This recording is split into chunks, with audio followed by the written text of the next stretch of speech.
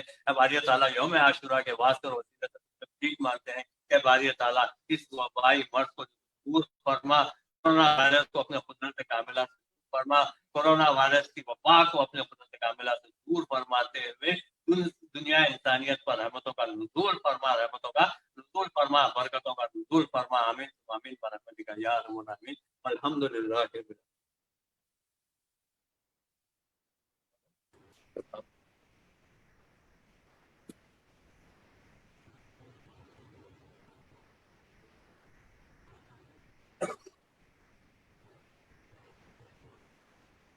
نگرانی جلسہ محترم نقیب ملت الحاج بیرسٹر اسد الدین اویسی صاحب، صدر کلی مجلس اتحاد المسلمین رکن پارلیمنٹ، آپ کو مخاطب فرمائیں۔ اعوذ باللہ من الشیطان الرجیم، بسم اللہ الرحمن الرحیم، السلام علیکم ورحمۃ اللہ وبرکاتہ۔ محترم جناب احمد پاشا قادری صاحب، رکن اسمبلی و جنرل سیکرٹری مجلس اتحاد المسلمین، برادرم مولانا صوفی صاحب، ظہیر الدین صوفی صاحب، معزز حاضرین اکرام، بزرگان ملت، میری عزت دار عوامی سطح پر اس جلسے کو نہیں کر سکتے، تو اس لیے انٹرنیٹ بلکہ ویبینار کہیے اس کے ذریعے سے آج کا یہ جلسے شہادت امام حسین منعقد کیا جا رہا ہے۔ عزیزان ملت، میری عزت دار ماں اور بہنوں، اس ماہ مقدس کا پہلا عشرہ عالم اسلام کو جانثاری اور اسلام کی سربلندی کے لیے اپنی جان کو اللہ کی راہ میں قربان کرنے کا درس دیتا ہے۔ اس ماہ مبارک کی سب سے بڑی خصوصیت یہ بھی ہے کہ ماہ محرم میں عاشورہ کے دن حضرت آدم علیہ السلام کی توبہ قبول ہوئی۔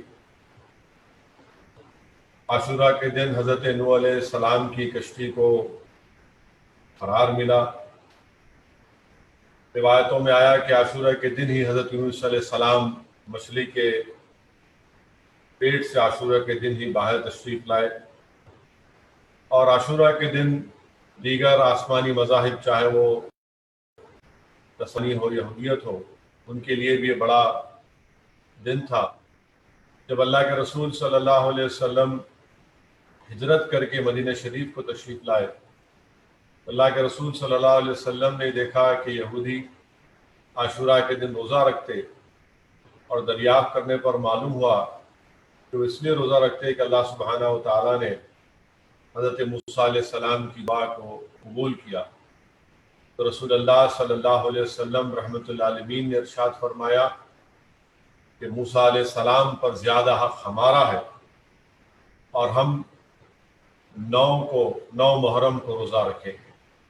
علماء کرام نے یہ بتایا کہ جب اللہ کے رسول صلی اللہ علیہ وسلم نے ارشاد فرمایا اس وقت تک رمضان کے روزے فرض نہیں ہوئے تھے، تو پہلے 9 محرم کا روزہ فرض ہوا، پھر رمضان کے روزوں کی فرضیت کے حکم آنے کے بعد 9 محرم کے روزے کو نفل روزہ قرار دیا گیا، اور رسول اللہ صلی اللہ علیہ وسلم نے ارشاد فرمایا کہ آپ نے تمنا فرمائی کہ 9 اور 10 کو ہم روزہ رکھیں گے۔ اسی لیے اللہ کے رسول صلی اللہ علیہ وسلم نے حدیث شریف ارشاد فرمایا کہ جو لوگ 9 اور 10 محرم کو روزہ رکھتے ہیں، اللہ سبحانہ و تعالی حدیث شریف میں آیا کہ ان کے 1 سال کے گناہ معاف کر دیتا ہے۔ علماء کرام نے ہم تمام کو یہ بھی بتایا اور سمجھایا کہ جو لوگ عرفہ کے دن روزہ رکھتے ہیں، حدیث شریف میں آیا رسول اللہ صلی اللہ علیہ وسلم نے فرمایا کہ ان کے 2 سال کے گناہ معاف کر دیے جاتے ہیں۔ عاشوراء کے دن اور پھر 9 اور 10 9 یا 10 یا 11 کو روزہ رکھتے ہیں تو 1 سال کے گناہ معاف ہوتے ہیں۔ علماء کرام نے فرمایا کہ یوم عرفہ کو نسبت ہے محمد مصطفیٰ صلی اللہ علیہ وسلم سے، اور عاشوراء کو نسبت ہے حضرت موسیٰ علیہ السلام سے۔ بہرحال عزیزان ملت، 10 محرم ہمیں اہل بیت کی سیرت کی طرف دعوت و فکر بھی دیتا ہے، اور ترمذی شریف میں حضرت ابو سعید خدری رضی اللہ تعالیٰ عنہ کے سے روایت ہے کہ آپ بتاتے ہیں کہ اہل بیت کون ہیں۔ اللہ کے رسول صلی اللہ علیہ وسلم یہ ارشاد فرماتے ہیں کہ تمہاری دعا رکی رہتی ہے جب تک کہ تم مجھ پر یعنی محمد صلی اللہ علیہ وسلم پر اور میری آل پر درود و سلام کو نہیں بھیجتے۔ علماء کرام نے کہا کہ دعا کی قبولیت کے لیے بہت ضروری ہے کہ ہم محمد مصطفیٰ صلی اللہ علیہ وسلم پر اور آپ کی آل پر، اہل بیت پر درود و سلام کے نذرانے پیش کرتے رہیں۔ امام جعفر الصادق رضی اللہ تعالیٰ عنہ نے فرمایا کہ اللہ سبحانہ و تعالیٰ قرآن میں فرماتا ہے کہ وَاعْتَصِمُوا بِحَبْلِ اللَّهِ جَمِيعًا وَلَا تَفَرَّقُوا، جس کا ترجمہ علماء کرام نے کیا، مفسرین نے کیا کہ اللہ کی رسی کو مضبوطی سے تھامے رکھو تاکہ تم متفرق نہ ہو جاؤ۔ امام جعفر الصادق نے ارشاد فرمایا کہ حبل اللہ کا مطلب اہل بیت، اگر تم اہل بیت کے دامن سے وابستہ ہو جاؤ گے تو اللہ سبحانہ و تعالیٰ تمہاری لاج رکھ لے گا۔ وہیں پر حدیث شریف میں اللہ کے رسول صلی اللہ علیہ وسلم نے ارشاد فرمایا کہ میری اہل بیت، میری آل کشتی نوح کی طرح ہے، جس طرح جو کشتی نوح میں سوار ہو گیا وہ بچ گیا، اسی طرح جو اہل بیت کے دامن سے وابستہ ہو جاتا ہے اللہ سبحانہ و تعالیٰ اس پر رحم اور کرم کرتا ہے، اللہ اس کو بچا لیتا ہے جہنم کی آگ سے۔ وہیں پر دارمی شریف کے حدیث ہے کہ اللہ کے رسول صلی اللہ علیہ وسلم نے ارشاد فرمایا کہ میں نے اپنی بیٹی کا نام فاطمہ اس لیے رکھا تاکہ اس سے محبت کرنے والوں کو اللہ جہنم کی آگ سے بچائے گا۔ تو معلوم ہوا کہ رسول اللہ صلی اللہ علیہ وسلم کی صاحبزادی حضرت فاطمہ شہزادی جنت ہے، اور اللہ کے رسول صلی اللہ علیہ وسلم کے نواسے امام حسن اور امام حسین جنت کے شہزادے ہیں۔ تو جس کسی کو جنت میں جانا ہے وہ اہل بیت کی ان سرداروں کی عزت اور تعظیم کرنا لازمی ہے۔ مسند امام احمد بن حنبل میں حدیث شریف امام احمد لکھتے ہیں کہ اللہ کے رسول صلی اللہ علیہ وسلم نے ارشاد فرمایا، حدیث شریف لکھتے ہیں کہ اللہ کے رسول صلی اللہ علیہ وسلم کے ایک ہاتھ میں امام حسن کا ہاتھ اور دوسرے ہاتھ میں سید الشہداء امام حسین کا ہاتھ ہے، اور رحمت للعالمین صلی اللہ علیہ وسلم ارشاد فرماتے ہیں کہ یا اللہ جو ان لوگوں سے محبت کرتا ہے، یعنی جو امام حسن اور حسین سے، جو ان کے والد اور والدہ سے محبت کرتا ہے، اللہ تو ان کو جنت میں میرا ساتھ نصیب فرما دے۔ تو معلوم ہوا کہ جو بی بی فاطمہ شہزادی جنت سے محبت کرتے ہیں، جو شیر خدا حضرت علی امیر المومنین سے محبت کرتے ہیں، جو امام حسن اور حسین سے محبت کرتے ہیں، جنت میں اللہ ان کو رسول اللہ صلی اللہ علیہ وسلم کے ساتھ رکھے گا۔ میرے عزیز دوستوں اور بزرگوں، علماء کرام نے ہم کو یہ سمجھایا کہ جو محبوب ہوتا ہے وہ محب کی اداؤں کا دیوانہ ہوتا ہے، اور محبوب اپنے محب کے تمام اداؤں کو اپناتا ہے۔ تو اس لیے علماء کرام نے ہم کو سمجھایا کہ جب ہم اہل بیت سے محبت کا دعویٰ کرتے ہیں تو باطل طاقتوں سے، باطل نظام سے ہم کو نفرت کرنا بے حد ضروری ہے۔ وہیں پر حدیث شریف میں رسول اللہ صلی اللہ علیہ وسلم نے فرمایا کہ جو میری آل سے، میرے اہل بیت سے بغض رکھے گا وہ منافق ہے۔ تو نفاق کی کیفیت بتا دی گئی۔ تو یاد رکھیے، اگر ہم اہل بیت سے محبت کا دعویٰ کرتے ہیں اور پھر باطل طاقتوں سے، باطل نظام سے اور شیطانی طاقتوں سے، نفاق پیدا کرنے والوں سے محبت کرتے ہیں تو یہ غلط ہے۔ دو سمندر کے کنارے کبھی بھی ایک نہیں ہو سکتے۔ اللہ کے رسول صلی اللہ علیہ وسلم نے حدیث شریف میں یہ بھی فرمایا کہ امام حسین کے بارے میں کہ حسن میرے اسباط میں سے، حسین میرے اسباط میں سے۔ شیخ عبداللہ محدث دہلوی رحمۃ اللہ علیہ اپنی کتاب اشاعت اللمعات میں تحریر فرماتے ہیں کہ اسباط کے قرآن شریف میں جو آپ لکھتے ہیں کہ آل یعقوب علیہ السلام کے تعلق سے یہ آیا ذکر آیا، اور شیخ عبداللہ محدث دہلوی فرماتے ہیں کہ اسباط کے معنی کیا ہے؟ ایک درخت ہوتا ہے، اس درخت کے تنا اپنی جڑوں سے منسلک ہوتا ہے۔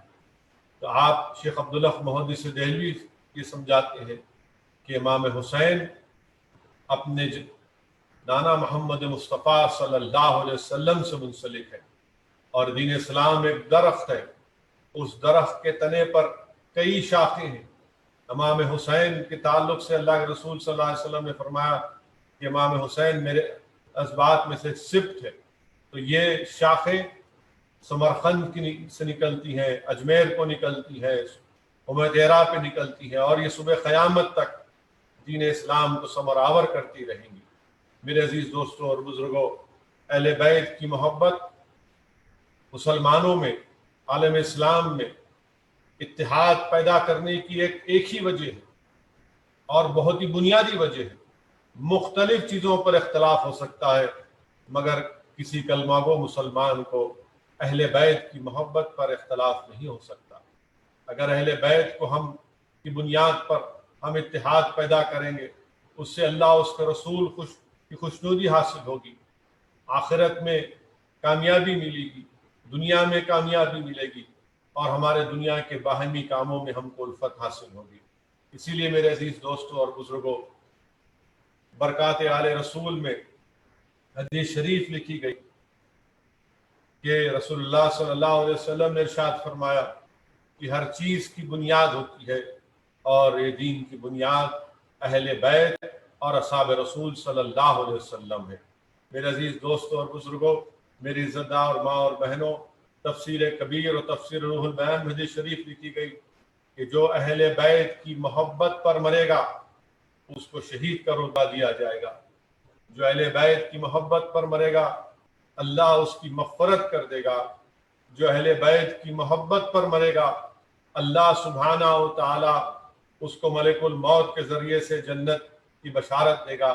جو اہل بیت کی محبت پہ مرے گا اللہ سبحانہ و تعالی اس کو جنت میں ایسے داخل کرے گا جیسے کوئی دلہن، ایک نئی دلہن اپنے نئے گھر میں داخل ہوتی ہے۔ علماء کرام نے ہم کو سمجھایا کہ جس کے دل میں اہل بیت کی محبت نہیں ہے اس کے ایمان کی بنیاد نہیں ہے۔ تو ضروری ہے کہ اگر ہم کوئی بڑی عمارت کو تعمیر کرتے ہیں، علماء کرام نے سمجھایا کہ اس کی بنیاد ہونا بہت ضروری ہے۔ تو بہت ضروری ہے کہ ہر مسلمان کے دل میں اہل بیت کی محبت پیدا ہونا بے حد ضروری ہے۔ میرے عزیز دوستوں اور بزرگوں، ابھی آپ نے جناب ظہیر الدین صوفی صاحب کی خطاب میں آپ نے سنا، اہل بیت کی محبت کے سلسلے میں آپ نے سنا کہ اللہ کے رسول صلی اللہ علیہ وسلم نے ارشاد فرمایا کہ میں تمہارے درمیان میں دو چیزوں کو چھوڑے جا رہا ہوں، ایک قرآن کریم اور دوسری میری آل اہل بیت۔ میرے عزیز دوستوں اور بزرگوں، علماء کرام نے ارشاد فرمایا، علماء کرام نے ہم کو سمجھایا کہ اللہ کی کتاب صبح قیامت تک اولاد آدم کے لیے ایک ہدایت کا راستہ ہے، اور وہیں پر اللہ کے رسول صلی اللہ علیہ وسلم کی آل، کیونکہ وہ قرآن کریم کی تفسیر کا ایک نمونہ ہے، اور پھر رسول اللہ صلی اللہ علیہ وسلم کی زندگی کا بھی ایک عملی نمونہ، اور امت کو جب ہم پر مصائب اور مشکلات آتی ہیں، باطل طاقتوں کے ظلم ہم پر کیا جاتا ہے، جب ہماری آل اولاد کو جیلوں میں ڈال کر ان کو سڑایا جاتا ہے، جب ہمارے نوجوانوں کو شہید کیا جاتا ہے، تو کہاں سے ہم کو حوصلہ ملتا ہے، کہاں سے ہم کو صبر ملتا ہے، کہاں سے ہم کو درس ملتا ہے کہ کیسے وقت کے جابر ظالموں رزیدوں سے پنجہ آزمائی کیا جائے۔ ہم کو جذبہ ملتا ہے، ہم کو درس ملتا ہے، ہم کو تعلیم دی جاتی ہے، کہاں سے؟ اہل بیت سے، اہل بیت کی زندگیوں سے۔ اسی لیے میرے عزیز دوستوں اور بزرگوں، ہم کو ہمارے دلوں میں اہل بیت کی محبت کو پیدا کرنا بہت ضروری ہے، اہل بیت سے اپنے آپ کو جوڑنا بہت ضروری ہے۔ اور رسول اللہ صلی اللہ علیہ وسلم نے حدیث شریف میں فرمایا کہ حسین مجھ سے ہے اور میں حسین سے ہوں۔ آپ اندازہ لگائیے، علماء کرام نے یہ بھی فرمایا کہ سمجھائے حدیث شریف کہ حسین مجھ سے، میں حسین سے ہوں۔ پہلا مطلب تو علماء کرام نے کہا کہ سمجھ میں آتا ہے، دوسرا مطلب علماء کرام نے بتایا کہ حسین مجھ سے ہے حسین اور میں حسین سے ہوں، یہ ہے کہ امام حسین نے ایک باطل طاقتوں سے مقابلہ کیا، اور امام حسین کا میدان کربلا میں آنا علماء کرام بتاتے ہیں، حدیث شریف بھی ہمارے سامنے ہے کہ اللہ کے رسول علماء کرام بتاتے ہیں کہ امام حسین جب کربلا میں آئے تو یزید کے دربار میں شریعت کی کوئی اہمیت نہیں تھی، طبیعت کو شریعت پر غالب کر دیا گیا تھا۔ یزید کے دربار میں شراب پی جاتی تھی، یزید کے دربار میں جانوروں کا، کتوں کا، بندروں کا ناچ ہوتا تھا۔ اسلامی نظام کی یزید کے دربار میں کوئی حیثیت نہیں تھی، اور علماء کرام نے فرمایا کہ امام حسین کا یزید اور کربلا کے میدان میں آنا، اللہ سبحانہ و تعالیٰ، علماء کرام نے ہم کو سمجھایا کہ جب فرعون تھا، نمرود تھا، تو اللہ نے حضرت ابراہیم علیہ السلام کو اور حضرت موسیٰ علیہ السلام کو اللہ نے طاقت دی، اور وہیں پر امام حسین کو اللہ سبحانہ و تعالیٰ نے طاقت اور شجاعت سے نوازا۔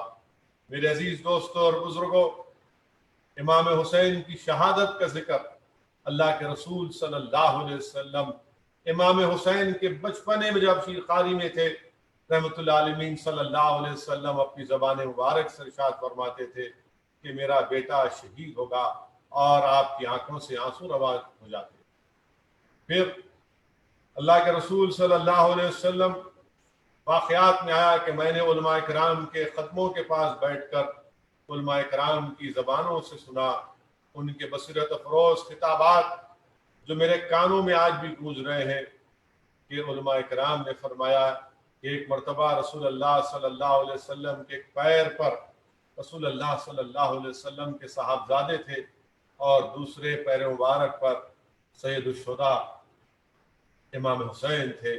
جبریل امی آئے اور رسول اللہ صلی اللہ علیہ وسلم سے عرض کیا، یا رسول اللہ صلی اللہ علیہ وسلم، اللہ ان دونوں میں سے کسی کو اپنے پاس بلا لے۔ تو اللہ کے رسول صلی اللہ علیہ وسلم نے فرمایا کہ مجھے امام حسین کو میرے پاس رکھ دو۔ پھر اس کے بعد ایک مرتبہ اللہ کے رسول صلی اللہ علیہ وسلم کے پاس جبرائیل امی آیا اور آ کر عرض کیا کہ رسول اللہ صلی اللہ علیہ وسلم، آپ کا بیٹا امام حسین شہید ہو گئے۔ اللہ کے رسول صلی اللہ علیہ وسلم کی آنکھوں سے آنسو رواں دواں ہو گئے۔ آپ نے اس واقعے کی تفصیل جناب احمد پاشا قادری صاحب کے بصیرت افروز خطاب میں سنا۔ وہیں پر حضرت یحییٰ حضرمی رحمت اللہ علیہ رضی اللہ تعالی عنہ فرماتے ہیں کہ ایک مرتبہ آپ حضرت علی کے ساتھ ایک مقام نینوا سے گزر رہے تھے، تو حضرت علی پکار کر کہتے ہیں کہ ابو عبداللہ، صبر کا دامن نہیں چھوڑنا۔ حضرت یحییٰ حضرمی حضرت علی شیر خدا امیر المومنین سے پوچھتے ہیں، یا علی آپ کس کو پکار رہے تھے؟ تو شیر خدا امیر المومنین حضرت علی کہتے ہیں کہ میں نے محمد مصطفیٰ صلی اللہ علیہ وسلم سے سنا کہ میرا بیٹا حسین دریائے فرات کے کنارے شہید ہوگا، اسی لیے میں اس کو آواز دے رہا ہوں۔ وہیں پر امام جلال الدین سیوطی خصائص الکبریٰ میں اور امام ابو نعیم دلائل النبوہ میں لکھتے ہیں کہ حضرت علی رضی اللہ تعالی عنہ فرماتے ہیں حضرت علی رضی اللہ تعالی عنہ اس مقام کی نشاندہی کرتے ہیں اور فرماتے ہیں کہ اس مقام پر میرا حسین شہید ہوگا، اس مقام پر میرے حسین کا خون کا قطرہ گرے گا، اس مقام پر حسین کے ساتھ جو لوگ ہیں ان کے اونٹ کے کجاوے رکھنے کی جگہ ہوگی، یہ مقام ہوگا جہاں پر آل رسول آل محمد صلی اللہ علیہ وسلم کے جوان شہید ہوں گے۔ اور حضرت علی یہ بھی فرماتے ہیں کہ زمین و آسمان اس دن روئے گی اور یہ تمام کے تمام بغیر حساب کتاب کے جنت میں جائیں گے۔ علماء اکرام نے ہم کو یہ پیغام دیا، سمجھایا کہ رسول اللہ صلی اللہ علیہ وسلم نے ارشاد فرما دیا کہ میرا بیٹا حسین شہید ہوگا۔ شیر خدا حضرت علی ارشاد فرمائے کہ امام حسین کی شہادت کی جگہ تک آپ نے اس کی نشاندہی کر دی۔ میرے عزیز دوستوں اور بزرگوں، سوال یہ پیدا ہوتا ہے کہ کیا کسی نے دعا اگر کر دیتے کہ یہ مارے کا یہ امتحان ٹل جائے؟ اللہ کے رسول صلی اللہ علیہ وسلم جس کو شاعر نے کہا، جس کو ایک عاشق نے کہا کہ وہ زبان جس کو سب کن کی کنجی کہے اس کی نافذ حکومت پہ لاکھوں سلام، وہ اللہ کے رسول صلی اللہ علیہ وسلم اگر دعا فرما دیتے تو کیا یہ امتحان یہ مارے کا نہیں ٹل جاتا؟ وہ محمد مصطفیٰ صلی اللہ علیہ وسلم جس کے حکم پر سورج دوبارہ آیا، وہ محمد صلی اللہ علیہ وسلم جس کے ایک انگلی کے اشارے پر چاند کے 2 ٹکڑے ہو گئے، وہ محمد صلی اللہ علیہ وسلم کے تبوک میں جن کی انگلی مبارک سے پانی نکل گیا، وہ محمد صلی اللہ علیہ وسلم جو حضرت جابر کے دسترخوان پر آپ موجود ہیں، تشریف فرما ہے، 70 صحابی پیٹ بھر کھانا کھاتے ہیں کہ رسول اللہ صلی اللہ علیہ وسلم اگر دعا فرماتے تو کیا یہ کربلا کا مارے کا نہیں ٹل جاتا؟ تو میرے عزیز دوستوں اور بزرگوں، علماء کرام نے ہم کو سمجھایا کہ اللہ کے رسول صلی اللہ علیہ وسلم کی سیرت نے اسے ہم کو پیغام ملتا ہے کہ رسول اللہ صلی اللہ علیہ وسلم نے پیغام دیا کہ اپنے معاملات منبر اور محراب کے ساتھ ساتھ دعا کے ساتھ ساتھ ہم تمام کو میدان کارزار میں آنا پڑے گا، باطل طاقتوں کو شکست دینے کے لیے میدان میں آنا پڑے گا۔ اور اللہ کے رسول صلی اللہ علیہ وسلم کی سیرت ہم کو پکار کر کہہ رہی ہے کہ اللہ کے رسول صلی اللہ علیہ وسلم بدر کے میدان میں آئے، احد کے میدان میں آئے، اپنے دندان مبارک کو شہید کیا محمد مصطفیٰ صلی اللہ علیہ وسلم نے۔ طائف میں اللہ کے رسول صلی اللہ علیہ وسلم کو اپنے خون میں لہو لہان ہونا پڑا۔ اللہ کے رسول صلی اللہ علیہ وسلم کی سیرت ہم کو آواز دے رہی ہے کہ احد کے میدان میں اللہ کے رسول صلی اللہ علیہ وسلم کو اپنے چچا حضرت حمزہ رضی اللہ تعالیٰ عنہ کے جسم کے ٹکڑے دیکھنا پڑا۔ رسول اللہ صلی اللہ علیہ وسلم کی سیرت ہم کو پکار کر کہہ رہی ہے کہ کعبے کا صحن ہے، محمد مصطفیٰ صلی اللہ علیہ وسلم سرو سجود ہے، سجدے میں ہے، اور رحمت للعالمین صلی اللہ علیہ وسلم کے جسم مبارک پر اونٹ کی اجڑی ڈالی جا رہی ہے۔ میرے عزیز دوستوں اور بزرگوں، علماء اکرام نے فرمایا رسول اللہ صلی اللہ علیہ وسلم کی سیرت ہم سے پکار کر کہہ رہی ہے کہ جنت کا راستہ کٹھن وادیوں سے گزرتا ہے۔ میرے عزیز دوستوں اور بزرگوں، رسول اللہ صلی اللہ علیہ وسلم نے ارشاد فرمایا کہ سب سے زیادہ امتحان انبیاء کا ہوتا ہے، پھر صدیقین کا ہوتا ہے، اور اس کے بعد شہداء کا ہوتا ہے۔ میرے عزیز دوستوں اور بزرگوں، سید الشہداء امام حسین ہے، اور امام حسین نے انبیاء کی پوری سنتوں کو ادا کی۔ انبیاء کی سنت ہوتی ہجرت کرنا، امام حسین نے کوفہ کو ہجرت کی۔ انبیاء کی سنت ہوتی بھوک اور پیاسا رہنا، امام حسین اور آل محمد صلی اللہ علیہ وسلم بھوک اور پیاس کی شدت میں مبتلا ہوئے۔ انبیاء کی سنت ہے کہ اپنی آل کو اللہ کی راہ میں قربان کر دینا، امام حسین نے اپنی پوری آل کو اللہ کی راہ میں قربان کر دیا۔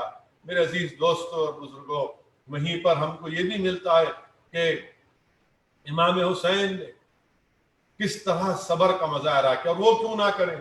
ان کی ماں خود صابرہ حضرت فاطمہ امام حسین کا صبر دراصل حضرت فاطمہ شہزادی جنت کا صبر. اور کون امام حسین؟ کون امام حسین؟ وہ امام حسین جس میں اللہ کے رسول صلی اللہ علیہ وسلم نے اپنی زبان مبارک امام حسین کی زبان میں ڈالی. وہ امام حسین جس کو اللہ کے رسول صلی اللہ علیہ وسلم سرور کائنات تاجدار انبیاء امام حسین کو اپنے کندھے پر اٹھا رہے ہیں، اپنی پشت پر بٹھا رہے ہیں، امام حسین کو اپنے کندھے پر بٹھا کر لے کر جا رہے ہیں. تو فاروق اعظم عرض کرتے ہیں کہ کیا سواری ہے؟ تو رسول اللہ صلی اللہ علیہ وسلم فرماتے ہیں کہ عمر کیا سوار بھی ہے. میرے عزیزان ملت، میری عزتدار اور ماں اور بہنوں، یہ امام حسین ہے، یہ امام حسین. اللہ کے رسول صلی اللہ علیہ وسلم اپنی عنبری زلفیں امام حسین کو تھما رہے ہیں، اور وہ امام حسین جو اپنے نانا کی عنبری زلفوں کو تھام رہے ہیں، کربلا میں اسلام کی ڈوبتی ہوئی کشتی کو بچا رہے ہیں. میرے عزیز دوستوں اور بزرگوں، امام حسین کربلا میں بہت لمبی گفتگو اور تفصیل ہے. میں صرف آپ سے آج کے جلسے میں اتنا عرض کرنا چاہتا ہوں کہ امام حسین کی شہادت، اہل بیت کی شہادت، یہ کیا ہے؟ میرے عزیز دوستوں اور بزرگوں، امام حسین اور اہل بیت کی شہادت، یزید ایک پلید ہے جو شریعت کو مٹانا چاہتا تھا، جو شریعت سے اس کا کوئی تعلق نہیں تھا. تو امام حسین نے کربلا میں اپنا سب کچھ قربان کر دیا اور مصائب اور مشکلات کا سامنا کیا صبر کے ساتھ. اور واقعات میں آیا، امام حسین کی صاحبزادی عرض کرتی ہے کہ جب امام حسین نے کربلا میں اپنے صاحبزادے علی اکبر کی لاش کو اٹھا کر لے کر آئے تو اس وقت تک سید الشہداء امام حسین کے کوئی بال سفید نہیں تھے، مگر امام حسین نے اپنے نوجوان بیٹے کی لاش مبارک کو اٹھا کر لائے تو آپ کی صاحبزادی نے عرض کیا کہ ابا جان کے پورے بال سفید ہو گئے. آپ اندازہ لگائیے میرے عزیز دوستوں اور بزرگوں، نواسہ رسول پر، اہل بیت پر امام حسین کے شیرخوار بچے کے گلے میں تیر ماری جاتی. تاریخ اسلام گواہ ہے کہ جب کبھی بھی دشمن سامنے آیا تو کبھی اغیاروں سے آیا تو کبھی ہماری صفوں سے آیا. نواسہ رسول پر، اہل بیت پر پانی بند کرنے والے کون، تیر چلانے والے کون، اور پھر جب نماز اذا ہوتی تو امام حسین کے پیچھے آ کے نماز بھی پڑھتے اور پھر امام حسین پر اور اہل بیت پر حملہ بھی کرتے. میرے عزیز دوستوں اور بزرگوں، امام حسین کی شہادت، اہل بیت کی شہادت ہم کو کیا کہتی ہے، ہم کو کیا پیغام دیتی ہے؟ امام حسین کی شہادت ہم کو یہ پیغام دیتی ہے کہ دنیا کے جابر اور ظالموں سے مقابلہ کرنا ضروری ہے. امام حسین کی شہادت سے ہم کو حوصلہ ملتا ہے کہ ظالموں کا ظلم نہیں سہیں گے بلکہ مظلوموں کا ساتھ دیں گے، کمزوروں کا ساتھ دیں گے اور ظالم اور جابروں کو ان کے ظلم کرنے سے روکیں گے. امام حسین کی شہادت ہمارے دلوں میں، ہمارے خون میں ایک تازگی پیدا کر دیتی ہے ظالموں سے، جابروں سے مقابلہ کرنے کے لیے. میرے عزیز دوستوں اور بزرگوں، عزیزان ملت، میری عزتدار ماں اور بہنوں، اسی لیے داغ دہلوی نے کیا خوب کہا تھا. داغ دہلوی نے امام حسین کے بارے میں کہا تھا کہ اے داغ کیوں نہ مجھ کو شفاعت کی امید، اے داغ کیوں نہ ہو مجھ کو شفاعت کی امید، میں ہوں محب حسین کا، دشمن یزید کا. یہ داغ دہلوی نے کہا تھا. میرے عزیز دوستوں اور بزرگوں، اللہ کے رسول صلی اللہ علیہ وسلم نے یہ بھی پیشن گوئی کر دی تھی کہ جو میرے بیٹے کو، جو ظالم، جو ناپاک، جو میرے بیٹے کو شہید کرے گا اس کے سینے پر ایک کتے کی طرح ایک داغ ہوگا. امام حسین پر اور آل رسول پر کربلا کے میدان میں ظلم ہوا، اور میں نے آپ سے کہا تھا کہ رسول اللہ صلی اللہ علیہ وسلم نے امام حسین کو کہا کہ میرے اسبات میں سے سبت ہے. کربلا کے میدان میں ظالموں نے، باطل طاقتوں نے رسول اللہ صلی اللہ علیہ وسلم کے سبت کو خنجر سے ختم کرنے کی کوشش کی، مگر دین اسلام کو مرجھانے سے سید السجاد امام زین العابدین نے بچا لیا. وہ کمزور ہیں، بیمار ہیں، یزید کے قیدی ہیں، مگر اور پھر آپ کے سامنے امام زین العابدین کے سامنے علی اکبر اور علی اصغر کی شہادت ہے. امام زین العابدین کے سامنے امام حسین سے جو ظلم کیا گیا وہ آپ کے سامنے، آپ کی شہادت، سید الشہداء کی شہادت سامنے.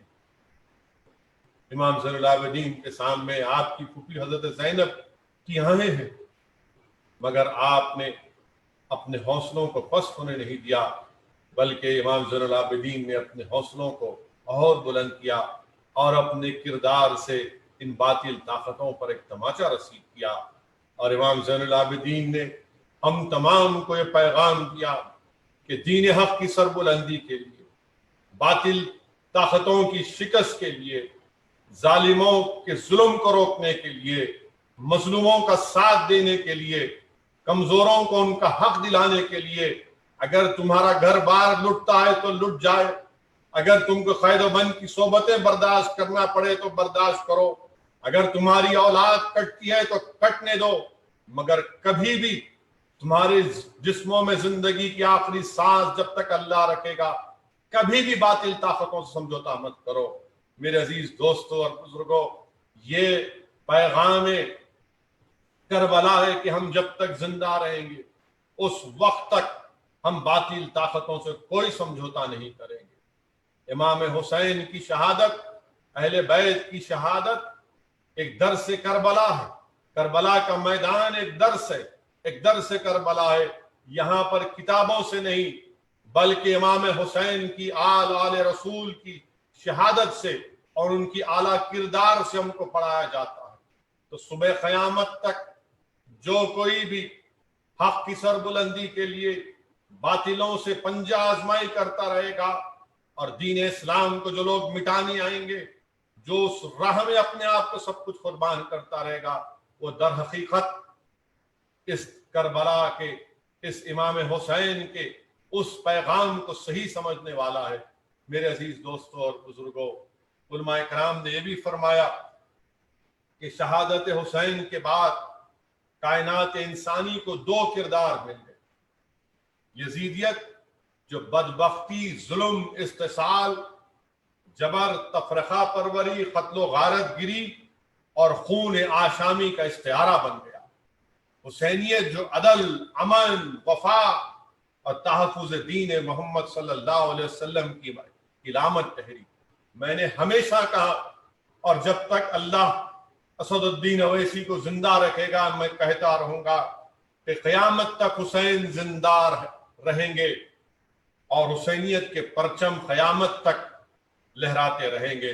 یزید قیامت تک کے لیے مردہ ہے اور یزیدیت بھی قیامت تک کے لیے مردہ ہے. میرے عزیز دوستوں اور بزرگوں، امام حسین کی روح رگے کربلا سے ہم تمام کو پکار پکار کر کہہ رہے ہیں.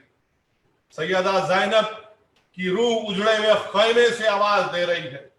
علی اکبر اور علی اصغر کے خون کا ایک قطرہ دریائے فرات کا کنارہ جو اہل بیت کے خون سے لال ہوا، وہ تمام کو پکار پکار کر کہہ رہا ہے کہ اگر حسین کے تم چاہنے والے ہو تو حسینیت کو اپنے کردار میں، اپنے عمل میں زندہ کرو.